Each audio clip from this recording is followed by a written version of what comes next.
right, Mr. Gaillard, how are you doing? Hey, I'm doing well. How about you? All right, I want to speak to my guest first because I have somebody new joining us today, and I want to make sure he feels comfortable on the set, that he's feeling pretty good about being here on the network live today. I'm April Garner, of course, the founder of the network, and typically I have my partner in crime, Dr. Winston McIver Jr., with the COVID-19 updates at the top of the show, but we're going to switch it up a little bit today and have Dr. Matt come in around the kind of like a commercial break or whatever the case is. So that'll give him a chance to kind of get his bearings. He's an extremely busy person, taking care of patients, and he's kind of juggling. I think he has 8 arms. It's kind of doing the octopus thing these days. But he's been really, really busy pulling together research and information for us for the COVID-19 updates, and we're gonna give you some of that a little bit later in the show. But we're gonna start today's segment with a conversation about financial stability in uncertain times. And we have a very special guest joining us today. This is Mr. Ricky Gaillard Jr. He is a financial advisor with Edward Jones, right, and he's going to share some insights and his expert advice on what we can do to make sure we're prepared during uncertain times or times of crisis. So, Ricky, how are you doing today? April, I'm doing well. Thank you for having me on the show. Yeah, absolutely. So, when we were kind of pulling together our talking points, we were trying to figure out what would be the best angle for a show like this, because I know a lot of people tend to do like financial literacy type shows, and they talk about what is a checking account, what is a savings account, and that type of thing. But this for this adult audience, I think that we need to talk about some things that have a little bit more depth when it comes down to financial wealth, and also building that generational wealth, and as well as just understanding how someone can improve their financial picture. So, some of the things that Ricky and I plan to talk about today include, first of all, creating a plan for, a crisis situation, an employment loss, or, anything like that may affect you in a very unexpected way. But even before that, just being proactive to create the kind of a wealth portfolio or financial portfolio that you want or need, so that you can live comfortably when you reach the point of retirement, or when there's some if there's something that you're planning for and you need to make sure that you have the financial backing to do it. So before we get into all of that, Ricky, why don't you start by introducing yourself and telling everybody a little bit more about you? Right on. And I apologize. I'm sitting in front of a window, and it sounds like a storm is rolling in. All of a sudden. So it got real dark in here. So I may have to get turned on here in a second. I thought I had some good sunlight on me. So we'll adjust that here in a second. Okay. But just letting you know, my name's Ricky Gaillard. I'm a financial Edward Jones. I claim Conway as my hometown. I moved here when I was in the 8th grade. My dad was in the military, so we moved here when I was in the 8th grade, and Conway is my hometown. It's the place I've lived the longest in my life. Mm-hmm. And so I have an affinity for being here. I thank God for allowing me to be here. As a financial advisor with Edward Jones, I've been with Edward Jones for about 3.5 years now. Mm-hmm. Coming out of college, I graduated from the Citadel. Coming out of college, I worked for Wells Fargo. I started out as a credit manager and worked my way up to becoming a financial specialist there. Even when they bought out Wachovia, I was there through all of that. So I've been around the block a couple of times, and I've seen some different crises. And so, yeah, I'm here to just lend my expertise and answer some questions if I can. Okay. So, one of the things that you mentioned as a part of your professional background is the credit management piece. And I know that that's a big topic for people when it comes down to their, financial status and whether or not they're able to obtain the things that they want, financially.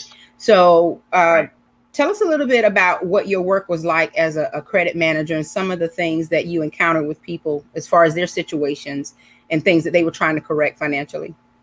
Wow. So that's a really, really great question. My experience as a credit manager really opened my eyes to a lot of things. I found that people don't really understand credit even when they're already actively using it. I found that that's probably the biggest issue that we have with credit. Is that we're kind of at a deficit when we start. All we Mm-hmm. know is I'm borrowing some money. So what I do now, what I started doing back then is I would explain to people with a scenario what I thought credit was, so they would understand what it was. And so what I would tell them, especially like kids, I tell kids this now. I tell them, I say, listen, I want you to imagine that you need to borrow some money from a friend. In this case, it's me and you, April. So I need to borrow some money from you, April. And you say, Mm-hmm. okay, Ricky, I'll give you $20.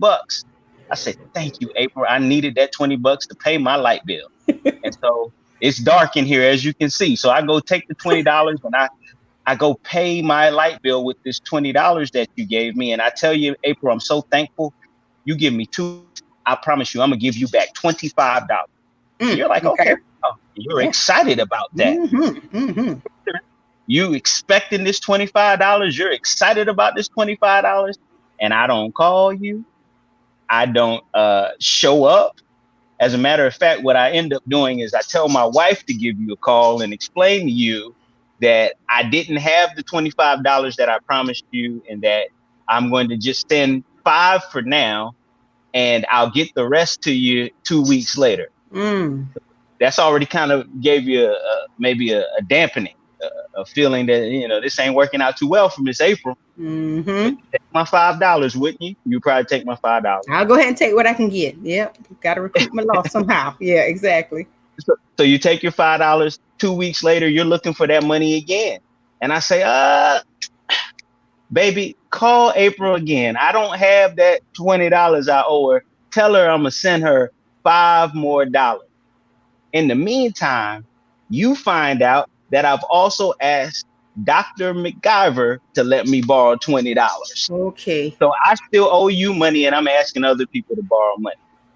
That's how we approach credit, because credit is your credibility. At this point, I've lost credibility with you. And if Dr. Mack was to ask you, you think I should give Ricky this $20? What would you tell him in that scenario?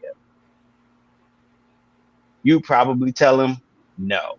Mm-hmm. He Mm-hmm. he shouldn't borrow that money. You shouldn't lend him no money. He don't pay people back. That's right. Credibility is your reputation for doing what you say you're going to do, for paying people back. And so I would explain that to people. When it comes to credit, you got to look at it like this is your personal reputation.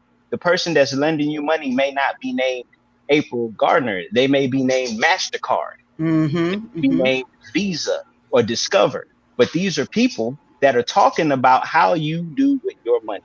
So that's one of the things I learned. People don't understand that basic concept of what credit is. It's your credibility. Are you going to be a person who does what you say you're going to do? Pay who Right. you Right. owe. So that I think that's kind of just a basic start. From there, I saw a lot of different things. There's a lot of things you can do with credit, even when your credit's not 100%. You may have a low credit score, but there are still some things you can do to better your position, if you have a strategy and you have strong goals. Mm-hmm. So, Ricky, how do people get into this cycle, this hamster wheel of robbing Peter to pay Paul? How do they, what is we? I think we kind of know, but you probably have seen it a lot, and you just gave us a good scenario of that.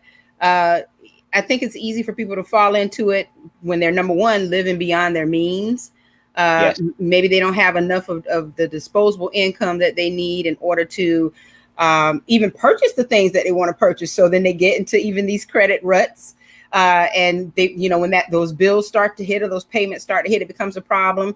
But kind of talk a little bit about that, because it's real easy to get into trouble, hard to get out of. So Yeah, so that's a great question. And I think it starts with budgeting.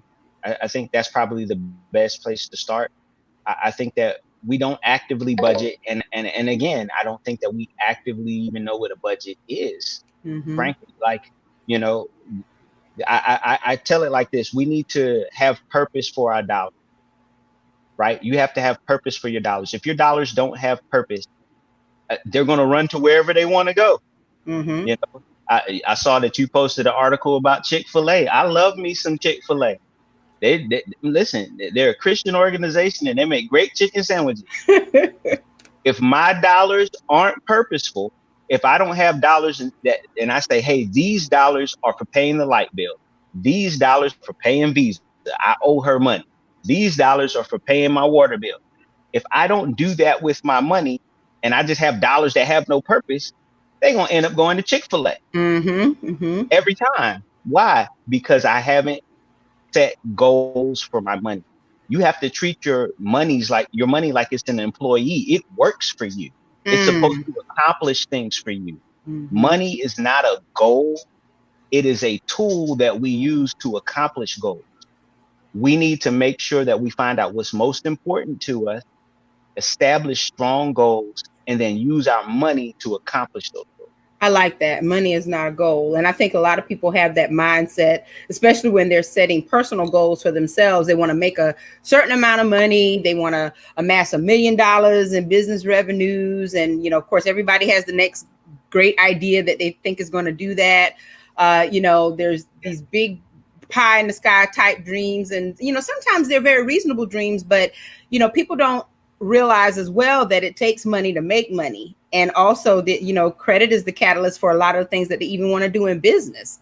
So when you were dealing with the credit management side, was it personal and commercial, or, you know, is that all one and the same? So no, they're not one and the same. But I did do a little bit of both. Okay. So when I first started with Wells Fargo as a credit manager, I started out actually in what we call subprime lending. So I was dealing with people who had low credit scores. And as a result of you having a low credit score, you're going to end up paying higher interest for the money that you borrow. And so I would have to, you know, there would be different hoops that these individuals would have to jump through to get the same money that somebody with a higher credit score could get rather easily. And so when it comes to personal lending, there's all kinds of loans you can get. You know, they used to do unsecured loans. I don't know if they do those as much anymore. I think they'll give you a credit card more so now. But you could get unsecured loans. Most loans are secured with some type of collateral. Do you own a car? Do you own a house? Because if we let you use this money and you don't pay us back, we're going to put a lien on property. So that's typically how that works. And you can get both personal and business loans. They work kind of differently. And you need to, again, it starts with what's most important to you. What is your purpose and your goal behind borrowing this money? And you need to keep those separate. If you need money for personal goals, personal reasons, you need to take out personal loans, personal credit cards, use those sort of things. But if you have a business, it's important for you to have like a business line of credit. It's important for you to establish your business's credit just as well as you're establishing your personal credit. I hope that answers your question. It did. It answered the question, because I think that there are questions about whether or not a person's personal credit impacts their business credit and vice versa, and what it all means. And again, that's, I think, one of those dynamics that people don't take into account, especially if they're trying to open businesses that require them to purchase merchandise and equipment and things to even when it comes down to the overhead that they have when they're paying employees. Sometimes they're cash strapped. They can't really, pay people right away or for other things because they're trying to reserve their cash or whatever to pay their employees. And, you know, I think that becomes a bit of a challenge for most people who don't understand it. They think that it's just, you know, having a business is just simply putting the key in the door and, you know, voila, I'm good to go. But that financial piece has to be strong in order for you to not only turn the key, open the door, but to keep those doors open, you know, time and time again. So that was very good information. And I just want to remind our viewers that if you have any questions or comments for Ricky on the subject, please post them. Yes, we are watching the storm and hopefully we won't get knocked off. But, if something happens with our broadcast as far as the reception or anything like that, we can certainly reschedule and bring Ricky on. Now, getting down to, the financial piece in terms of stability in crisis situations. Obviously, we've been hit with COVID-19, and it has caused some catastrophic, consequences for people when it comes down to their livelihoods. People have lost their jobs. They've had a loss of income for whatever reason. Maybe they were furloughed or, loss of hours and just lost their jobs, period.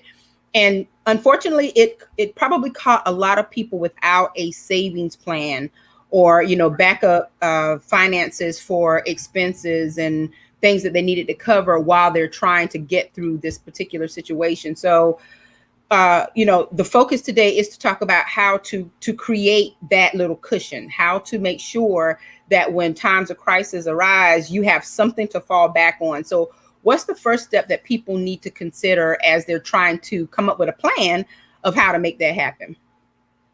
Wow. So that is an excellent question.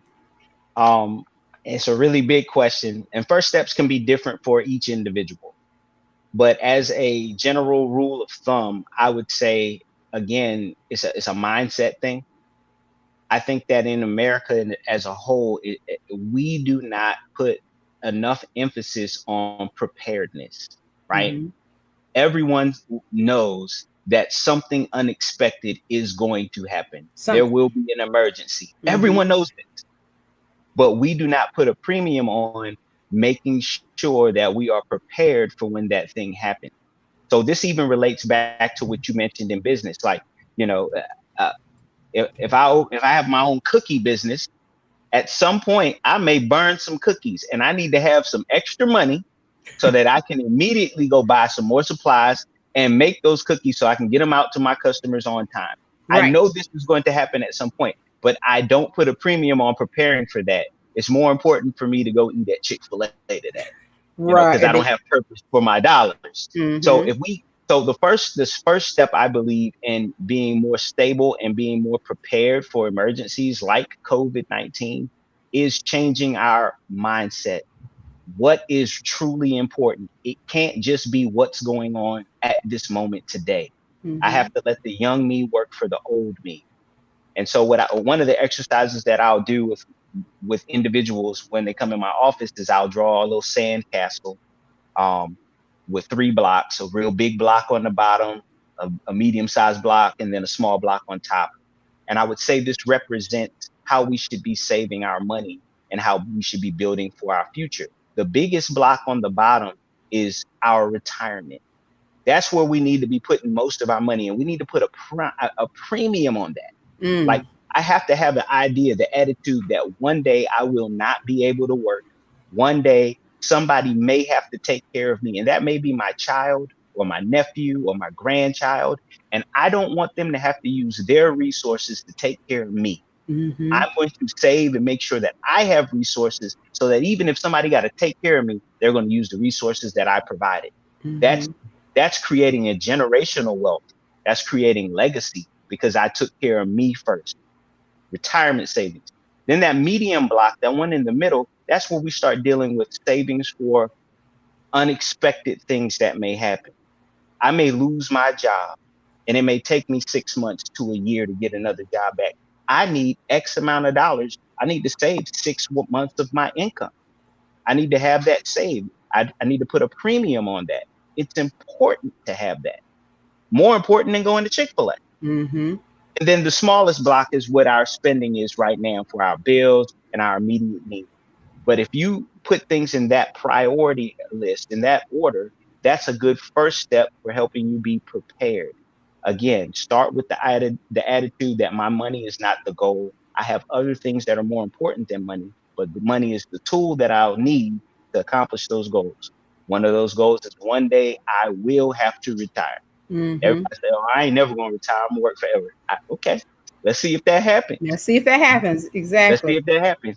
In most cases, though, you're gonna get old and you're not gonna be able to do certain things, and you need to be prepared for that. And you need Mm-hmm. to make that a priority, and you need to let your kids see you doing that. Absolutely, absolutely. And I was going to ask you about, kind of the concept of paying yourself first, and Yes. making sure that you are giving yourself basically a paycheck. I've heard that over and over again, countless times. And as a matter of fact, someone and I were just talking about that the other day. And so when you're thinking about saving for retirement and these crisis situations and the bills, do you need to plan for it in terms of the money that you're paying yourself, or is this money that is an addition to money that you're paying for yourself? In other words, how do you slice and dice that paycheck so that you can do all of these things?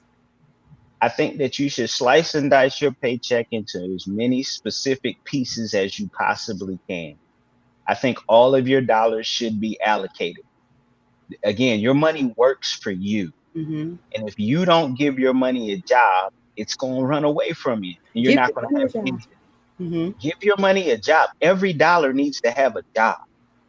So, so for example, when you talk about paying yourself, and I just had a meeting with some kids just last night, a youth group, and we were talking about these types of ideas. And I told them, hey, listen, when you get paid, of course, mom and daddy's taught you pay your tithes, give something to the church, do that 10%.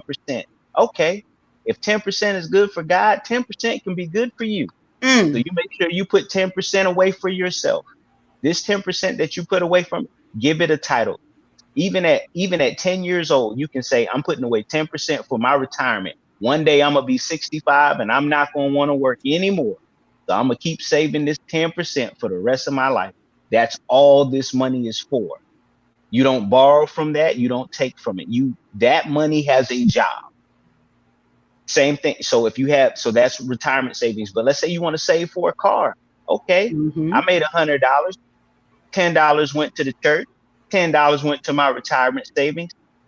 I can afford another $10 being saved for my car, and that's car money. They have a job. That $10 has a job. I Mm-hmm. can't take it away from its job. And you have to treat every one of your goals with that same level of importance. Now, of course, we have priorities. There are things that may be more important than others. And again, we should be preparing for the unexpected, right? So again, if I need to put another $10 aside just in case I have an emergency, I'm going to do that. At that point, you've saved in different ways 40% of your income. You got 60% that you can still do all the other things that you need to do. But again, I would say allocate those dollars. You should know where your money is going. And if Mm-hmm. you don't know where your money's going, that already is one of the biggest problems you have. Exactly. E- Even if you're in major debt and you feel like, man, I don't make enough money to pay my bills, you should be able to say, I make $1,000 a month. I have 1,200 going out in bill. I'm at a negative deficit of $200. You should know that. It may hurt to know that, Mm-hmm. but you need to know that. You need to know that. My doctor, and here's and kind of coming back to what you mentioned. So my doctor, who may be on here in just a few minutes, my doctor at one point told me when I was having some health issues, I wasn't doing what I was supposed to do. He said, "You think that you're being selfless by putting other people before yourself and taking care of all of this other stuff. But the most selfish thing you can do is not take care of yourself. As Mm. the head of household, as the man of the house, if you fall down, the whole house falls down. Yeah. The most important thing you can do is take care of yourself. If you're okay, then it's going to trickle down to your family." And I think, again, going back to legacy, going back to making sure that we're prepared for our futures, we are doing this for ourselves first so that they can trickle down to our kids. Um, and I'm kind of going away from maybe No, our topic a little no, bit you're not. You're on point. You're on point. because so when I got into this business, especially over the past 3 years with Edward Jones, one of my hopes was, and it's still a goal of mine actually for my business. I have it in my business plan. I want to help create 100 Black million. That's a goal. That may take me the rest of my career, but I want to do that.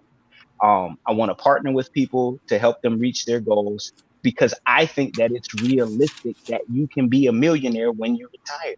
It's very realistic. All you have to do is have a plan and have a disciplined approach to reaching those goals.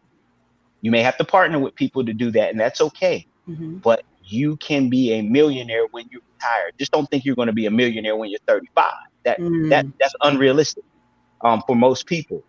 So I bring that up just to say this: we spend, and I want you to think about it, in our community, we spend countless hours, days, years with our children from the time they're 4 years old, teaching them how to dribble a basketball or catch the pass.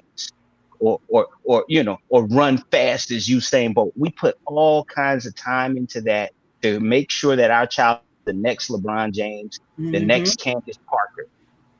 If we put that same energy and effort into teaching our kids how to be the next LeBron James of money management, how Mm-hmm. to save like a millionaire, how to spend like a millionaire, and we put that energy and effort into our children to do those things that are far more realistic for them, Mm-hmm. we'll reap benefits ourselves because it'll force us to be more responsible. What I find in a nutshell, you asked me about credit, you asked me about a bunch of things, but what I find is that when we usually start as adults with our money, we're still very childish with our money. And it's Yes. because no one ever taught us how. We don't want our kids to grow up and be adults and still be childish with their money. Mm. We have to show them that this is what being an adult with your money looks like, and give them things when they're 3, 4 years old. Hey, here's a little game. Let's practice counting the change going Mm-hmm. into the drawer. Mm-hmm. Yeah, And I, I I wonder if want. that happens in households because I mean, I remember growing up and you and I were talking the other day. I had you laughing about Yeah. the fact that my mom was she's a bit of a penny pincher, but she was also the type she could see a penny, a nickel, a dime on the ground like 100 yards away, and we had to get ahead of her and pick that penny up. And I remember, sitting around the table, we would she would bring out the big bank or box or jar or whatever she had, and we would sit and count the pennies and separate the coins and all of that. And that's a very traditional thing, and it probably happens in families all over the country. But I don't know if it happens so much nowadays as it did back in the day. And so you're right. I think families need to get back to that and help their children take responsibility for their financial future. It's more than just issuing them an allowance so that they can go and get exactly what they want. They need to understand, like you said, how to take even, that 5 or 10 or $25 that they're given, save a portion, and then, to help them to create this wealth that you're talking about. So, Right. yeah, yeah. The things I'm doing in my household. Um, so there's this app called Green, and it What's it called allows again? you as a parent. It's called Green Light. Green light. Okay. It's a family app that you can utilize where the parent can say, put $100 on this app. Say you got four, I got 5 little kids. Okay. So um, you put money on this app. Each one of your kids could get a debit card, and you can go in the app when they sweep the floor, and you can say you got $2 for sweeping the floor. Every time you sweep the floor, you're gonna get $2, and they can go on their tablet or whatever, see that they're getting paid, and they can see I have so much money allocated for savings. I have so much money allocated for spending. I got so much money for doing this chore. I got so much money for doing that chore. And what it does is it makes them responsible for their money. It Yes. teaches them, hey, one of the things I think that is a skill that we don't teach hard enough is just hard work and ethic. Like dollars Mm, just come to you. You need to learn that sometimes you got to do some things you don't want to do in that's order to right. get where you want to be. And so um yeah, you may have to sweep the floor. You want me to buy you that sandwich? Okay, well, look on your green light card. Do you have Mm-hmm. enough money to buy that? Mm-hmm. Oh, Mm-hmm. I only got $20 on here. This meal costs 8, Daddy. I don't. You're not gonna give me no money? No, sir. If you want to, Mm-hmm. we can use your debit card. Right. I think I can hold off on that. Perfect. Now you Mm, just learned that sometimes you have to pass on some immediate desires because you have some long-term goals. And that's exactly. something that you teach and you demonstrate to your kids. So using green light is one of the things that I'm doing in my family to try to, do what you said, teach children that they have to save. And again, I feel like when our kids are doing better, it forces us as adults to do better, Mm-hmm. right? Because no one wants to be the parent that do as I say, not as I do. Nobody Right. wants to be that parent. We want to not only tell our kids what to do, but we want to demonstrate to them what to do. And Exactly. so, yeah, all of that will help create more financial stability, I believe, in our homes. And then long term, that helps improve our communities. Exactly. So, and as you were talking about the green light app and the learning outcomes for the young people, it also helps them to understand how to respect other people's money.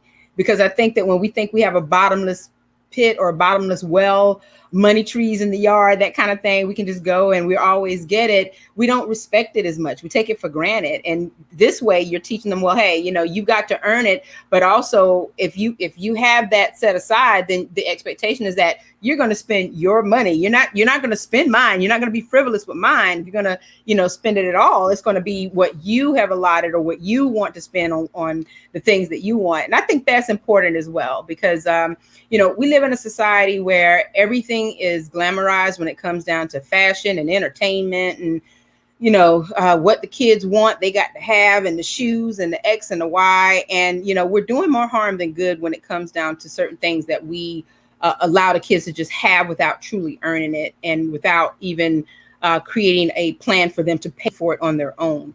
So I love this concept. And, one of our viewers here, she says, Ricky, put this in your business plan.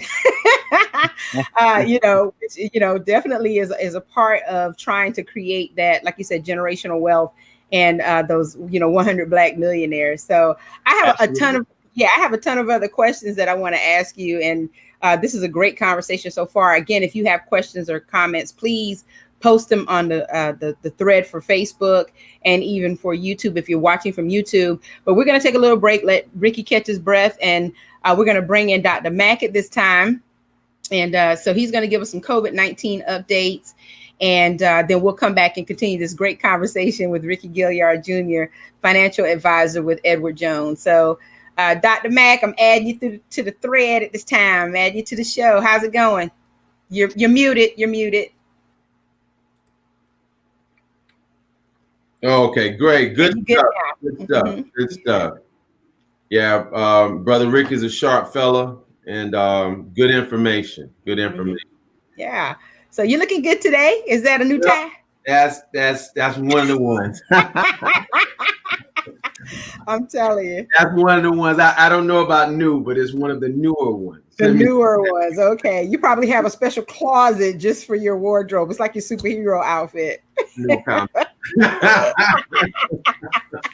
I won't talk too loud. I don't want to give it away. Angela, hopefully she's not watching. I don't want to give it away. I take the fifth.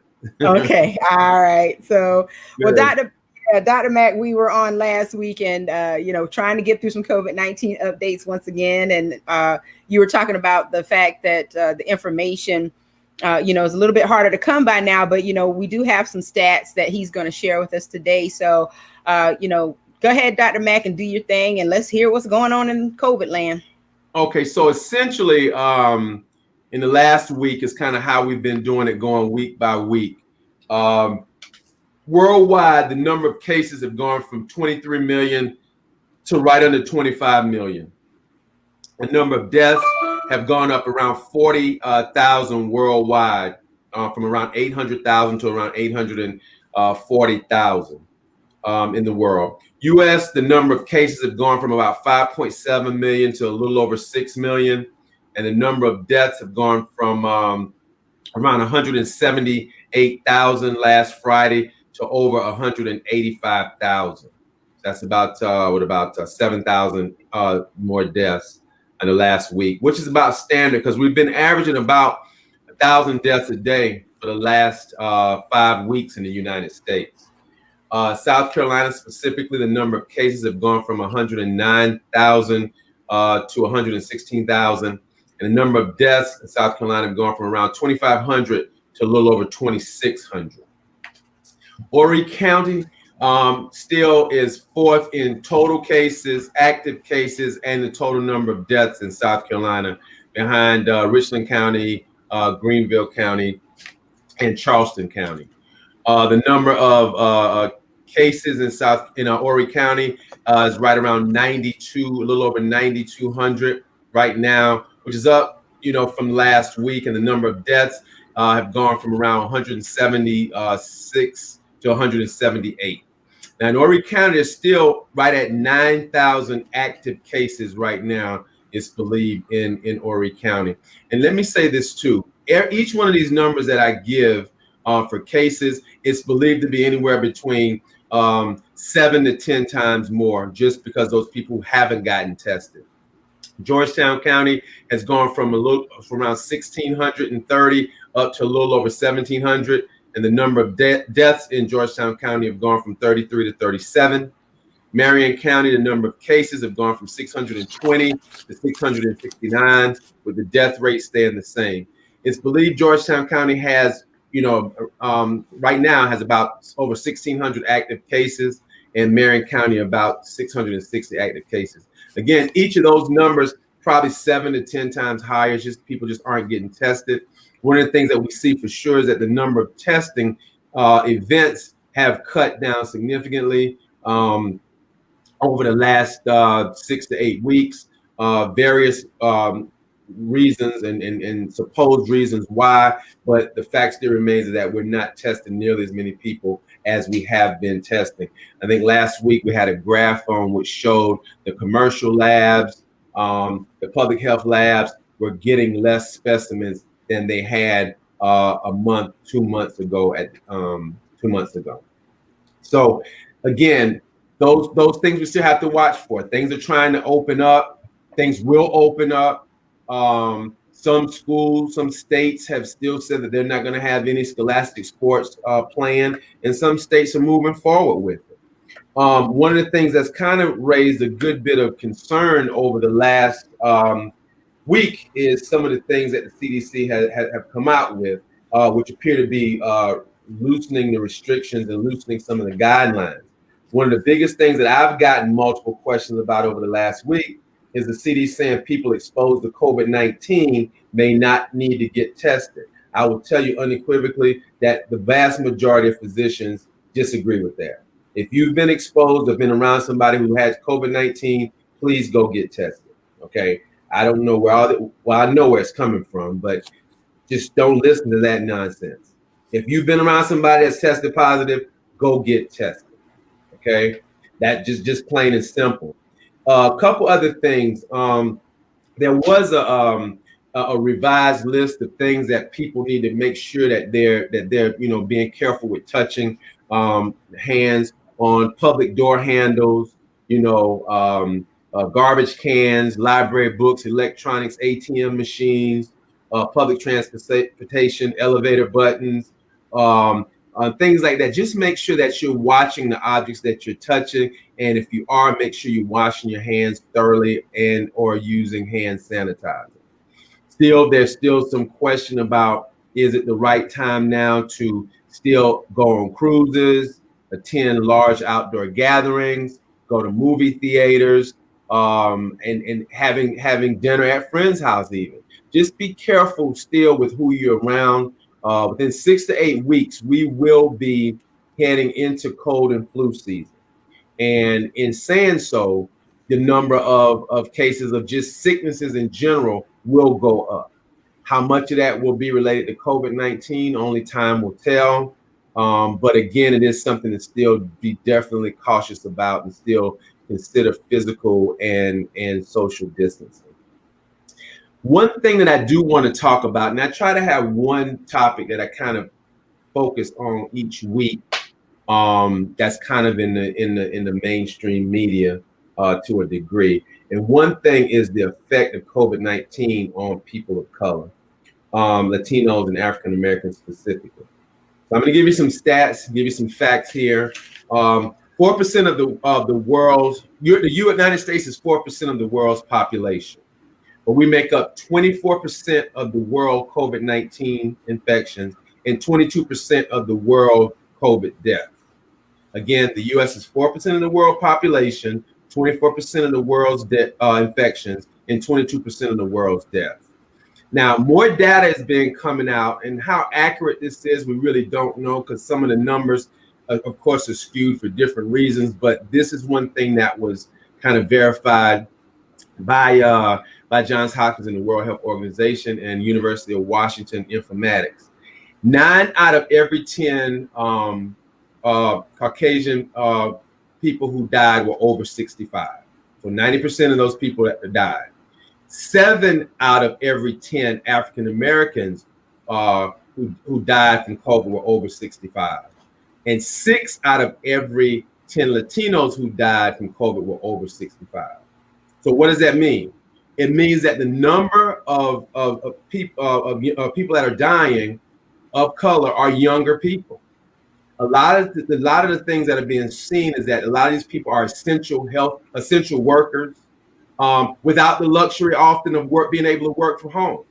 It also gets back to focus on healthcare disparities, where a lot of times in situations where there may be lower paying jobs, it may lead to less healthcare, may lead to less being able to afford your medicines, being able to afford this and that. So we do see the constant theme of healthcare disparities coming back. Of the people under 55 who died, 18% were Latinos, 11% were African Americans, and 3% were Caucasians. So this is very concerning. It's very concerning, not just for COVID-19, but healthcare disparities that we've known about for forever, and that seem to be a major issue, and have come more to light with COVID and because of the issues with COVID. So the biggest thing is just make sure you're still protecting yourself. Another thing is over the past 5 weeks, we've been averaging over 1,000 deaths in the United States a day. Now, will those numbers go down? We certainly hope they will. We can't use the number of positive cases as an indicator for that, because we know that there's less testing being done. So if you test less people, you're going to have less positive tests. Plain and simple. If you test less people, you will have less positive tests. And so that's the concern that a lot of physicians have, a lot of people have going forward, is that this thought about just don't test and the numbers will go to zero. Well, of course they will. If you're not testing, there'll be less positive tests. So still protect yourself, protect your family, social, physical distancing, and just please really take care of yourself. So, Dr. Mack, some of the things going back to the collegiate picture as it relates to COVID, I see now that I believe it's North Carolina State has decided that they are going to send students back home, and they all have to be off campus by September the 6th because of the clusters. I think there's like 7 clusters, and I believe the clusters are defined as 5 or more people. Is that correct? Yes. Yeah. So, and I'm sure we'll see this happening all over the country, but again, we've talked about whether or not there's going to be the opportunity to go to some type of universal testing, before the students arrive on campus. But as long as that's not happening, is there anything that colleges and universities can do aside from the social distancing to make sure that the students stay safe? It's tough because, you're asking a 17 to 21-year-old to do things that they feel like they may not have to do. You're talking about an invincible age range. You're having big, huge parties popping up on these college campuses frequently. On the athletic side, athletics can do a pretty good job of controlling the scenario with the athletes, because their time is pretty much earmarked to what they're going to do. There's not a whole lot of downtime. So there's a lot of control that's had there. Okay. The problem is, though, is if you've got, other kids on campus that are having these parties, and then all of a sudden you get to the point to where, this stuff is starting to pick up and spread like wildfire. One of the thoughts is, when I first saw that North Carolina was doing that, because they were about the first school that really said that they were going to they had the kids come on campus. And when they tested these kids, they found that there was a big outbreak. So they sent them home. However, they're still going to play sports.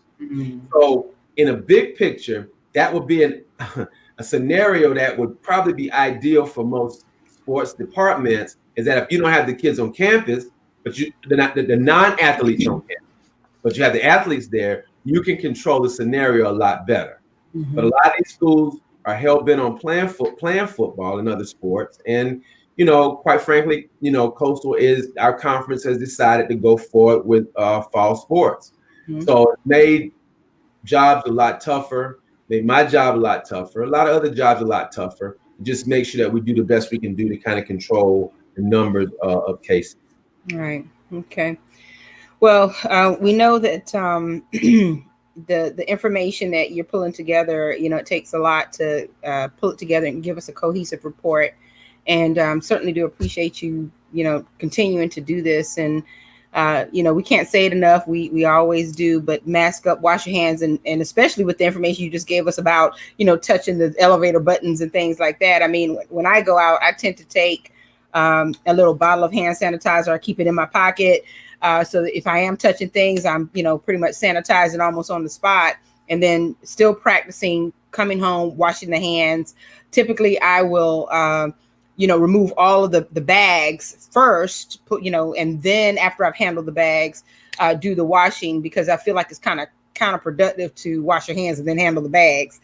But just different practices that you can just reinforce in your home, and when you're sending your young people off to school, hopefully they won't fall under any kind of peer pressure to party and do the things that appear to be a little reckless in these days and times. But we kind of have to do what we have to do, going back to school, going back to college, and just trying to maintain some kind of safety measures. But is there anything else you want to share with us before we? I do want to say this. When you and I first started doing this, the goal was to not to be on just to be on. The goal was not for me not to be redundant. The goal was to give the information as I see it, the information as it's being presented by reliable sources. I do feel like in the coming weeks there will be more information that will come out. But I just made a promise to myself that, I'm not just going to be on here just to be on here, just for that purpose. I don't like redundancy as far as, just talking to talk. Mm-hmm. Everything that I'm giving everybody is going to be as it comes out, as new stuff comes out.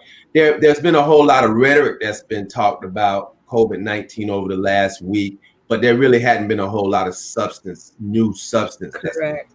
Mm-hmm. And so that's the reason why when you and I talked, I said, look, let's just change up the show a little bit. Mm-hmm. And then, but as more, because again, it's not about me. It's not about me being on here. It's about giving information as it's there and giving factual information. And right now, honestly, there's a whole lot of nonsense that's being talked about. Mm-hmm. I mean, and I figured this would happen as these, conventions happen and a whole lot of talk and this and that. And a lot of physicians felt the same way that the CDC, unfortunately, would bow to pressure to loosen up restrictions, when I'm not quite sure now is the time. Mm-hmm. We haven't even gotten through the summer. We haven't even gotten through the biggest holiday in most places, which is Labor Day, because it marks the summer. Right. And so these restrictions are being lifted, significantly being lifted, without even getting through probably the biggest, one of the biggest anyway, holidays there is. Mm-hmm. So being in a touristy area here, we know people are going to flock to the beach Labor Day, and we know that there will be some bump in the number of cases. The problem is we may never know truly how much, because there's not as much testing going on. Correct. Now, are places holding on to tests for fear that they may not have as many tests when fall comes? I don't know. I don't know what it is behind that. Whether or not some of those places have gotten pressure to stop testing as much. I don't know that either.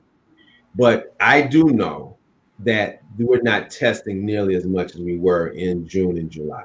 Mm-hmm. Or either early July, first part of August. Mm-hmm. So again, the numbers will look like they're going down. Are they truly going down? I don't know.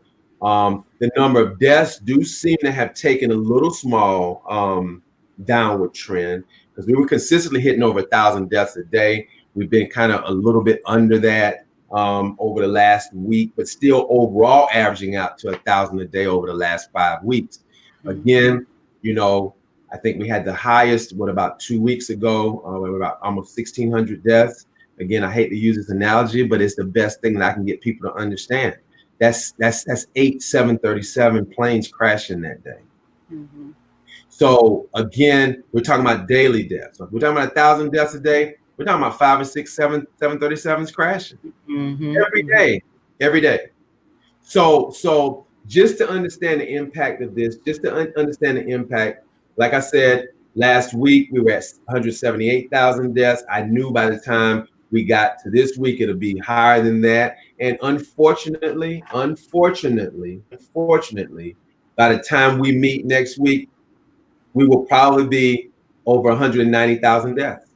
Mm-hmm. And at the rate it's going, I don't know. We're talking about November, 230,000 deaths, 225,000 deaths. And so, again, please be careful. Please protect yourself. You don't have to be old to die from this. Like I said, out of the people that died, and I'll just repeat this fact and then I'll be finished. People under 55 years old who died, 18% were Latinos, 11% were African Americans, and 3% were Caucasian. So people under 55 are dying. It's not just old folks. Right. Okay. The other thing I do want to mention before I leave is that worldwide, there has been 17.2 million recoveries. In the United States, there have been 3.4 million recoveries. In South Carolina, there's been over 51,000 recoveries. So a lot of people, the majority of people, vast majority of people will recover. The true concern, though, that most physicians have is we don't know what long-term effect COVID will have. Right. I can tell you that patients who I have who have asthma, COPD, and emphysema, the vast majority of those people, I've had to maximize their medication. I've had to give them more medicine, in other words. Mm-hmm.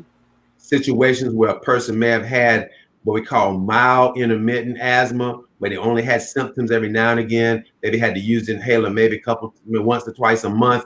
Now those people are on 2 inhalers now. Mm-hmm.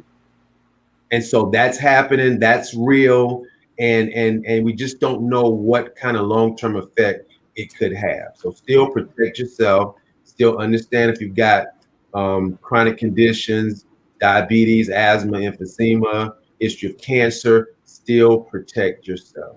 Okay. Well, thank you so much for the updates. Once again, my partner in crime, and just want to give a special shout out to the Emmanuel Nye Memorial Foundation for tuning in with us today as one of our broadcast destinations. And maybe next week, Dr. Mack, we can include some Charleston County information. You think you can dig some information up? Yeah, I can do that. I can do that. Yeah. And there's one question that I saw. Let me answer this one real quick.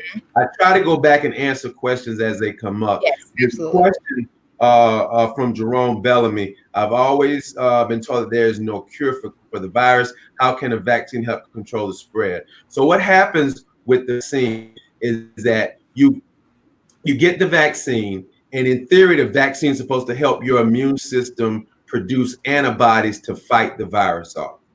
So what it does, it almost is like the vaccine, tells the soldiers in your body to help fight off infection, stand up in the front line to help prevent any re-intrusion, so to speak, or any intrusion. Mm-hmm. Yeah. So that's what ends up happening. The viruses just have your immune system to help produce antibodies to fight the virus off if you see it.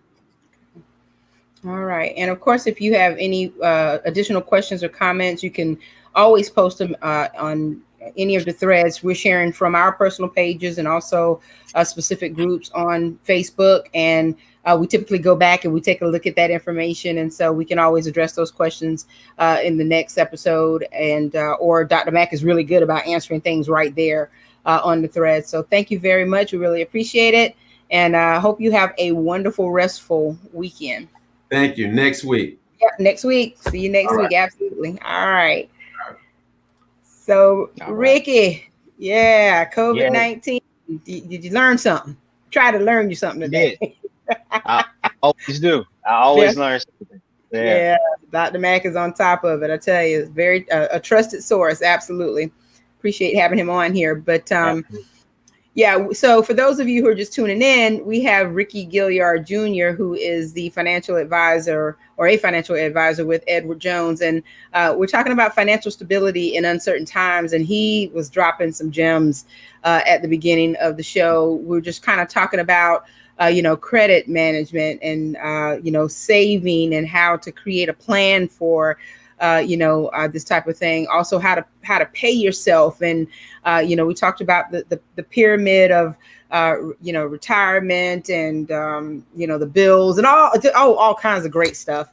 If you've missed it, please watch the replay afterwards. But yeah, Ricky is here to answer any questions you have, and we can share any comments as well. And we're going to jump back into that conversation, just kind of touch upon a few more points before we wrap up today.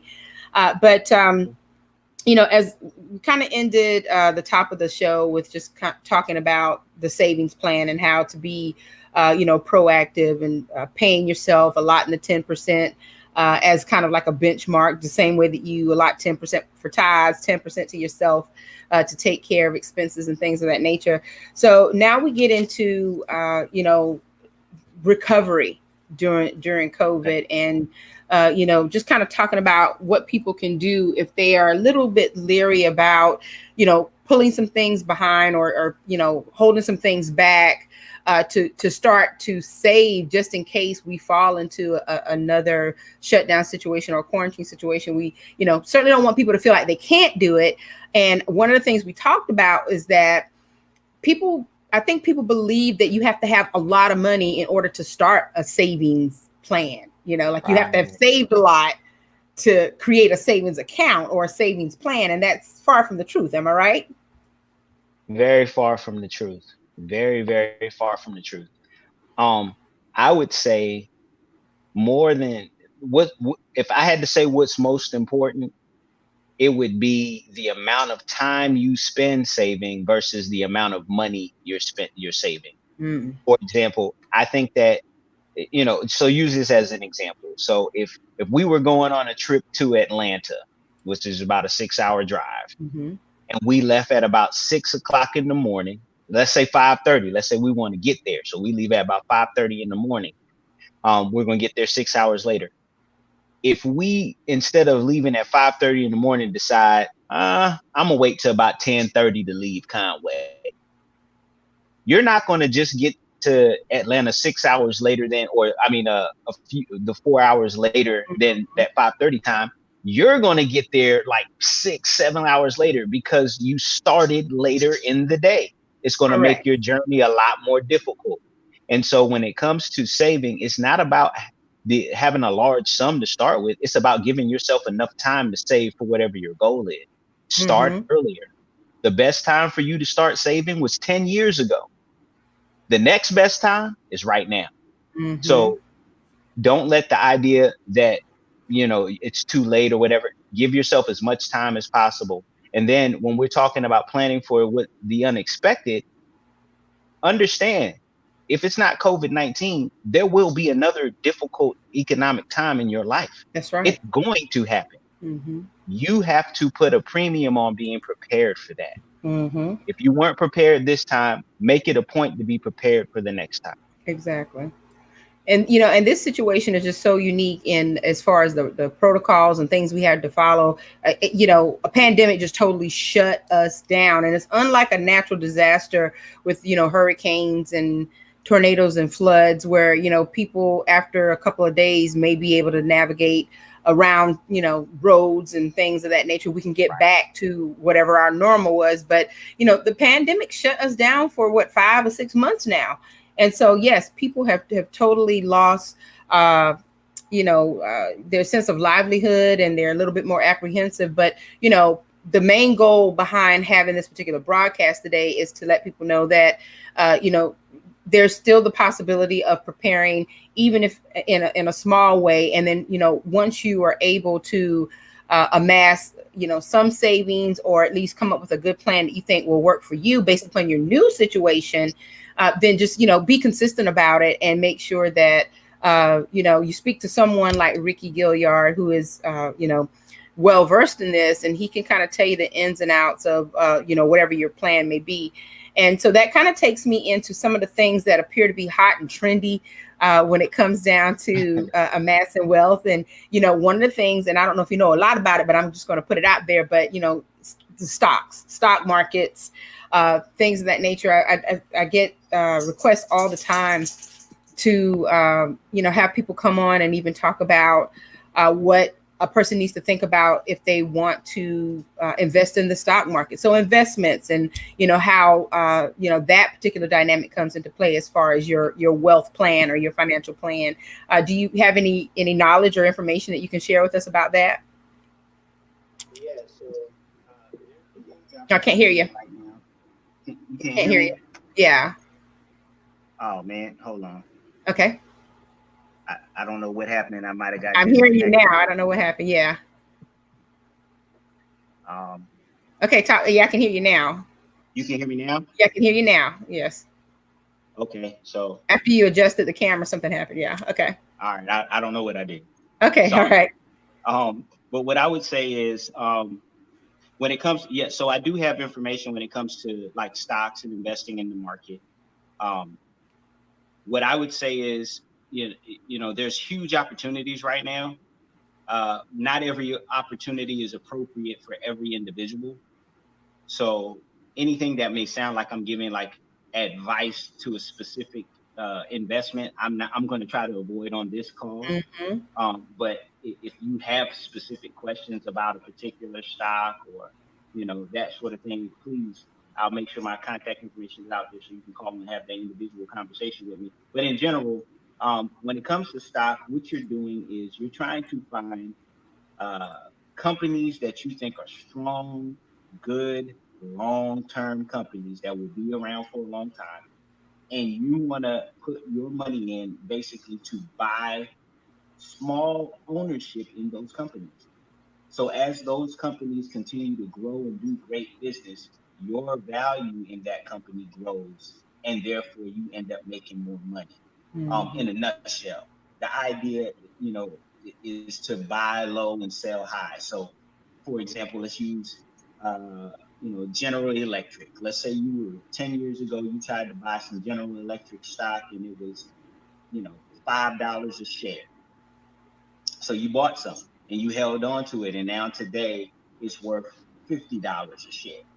You made money because the shares you bought are now worth more money.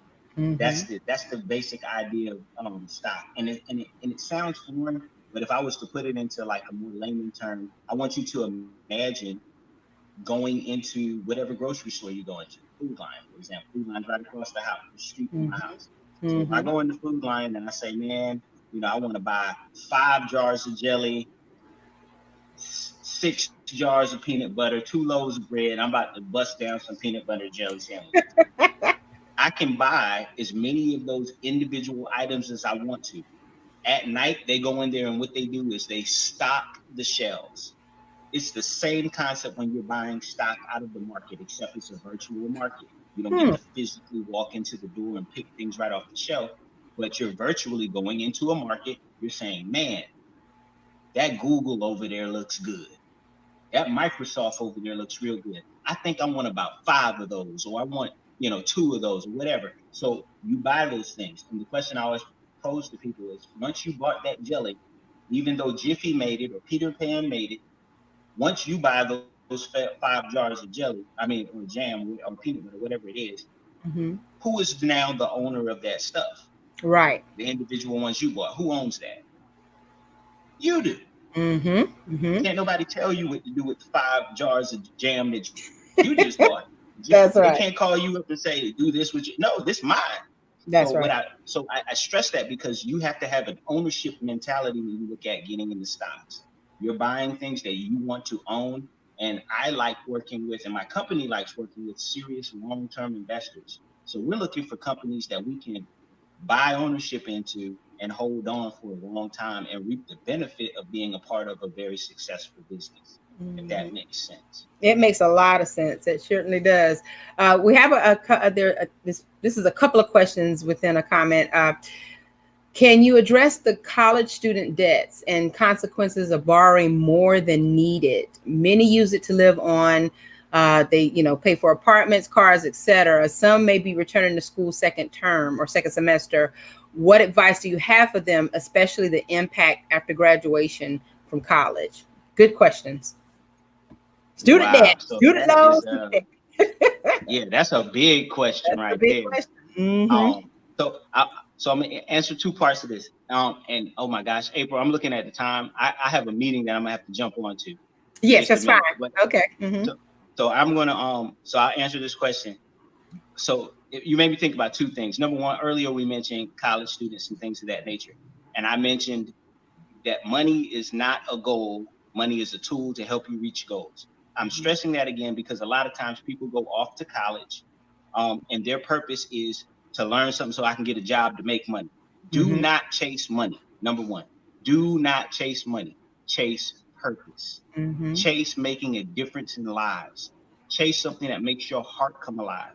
When you go to school for something that you genuinely want to know more about, Right. and that will bring value to your education.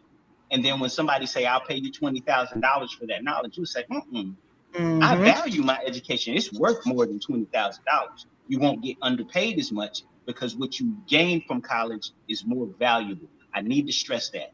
Mm-hmm. Don't go chasing after money. Go chasing after purpose. Now, to address the debt, because that's what we do. We go statistically. I have some statistics here, and I'm going to mention them just real briefly. Mm-hmm. Statistically, African Americans are not savers. We are spender borrowers as a Mm. group. We tend to spend more money and borrow more money, even though we want education and we want savings and we want these financial goals. We are spenders and borrowers. So don't be that.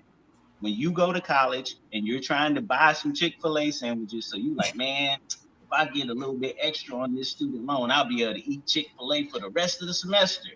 That sounds good right then, but the old you is going to hate you for that. That's right. The old you is going to have a problem with the young you simply because you've overspent. So it is important to understand that what you spend today does have a big lasting effect on what you're going to be able to buy and spend tomorrow. Your credit can be affected because you're carrying more debt and you don't have enough income. So be wise. Don't take more than what you need. If you need to borrow money for college, I understand. A lot of us have had to take on debt, but don't take on more debt than you actually need to take on.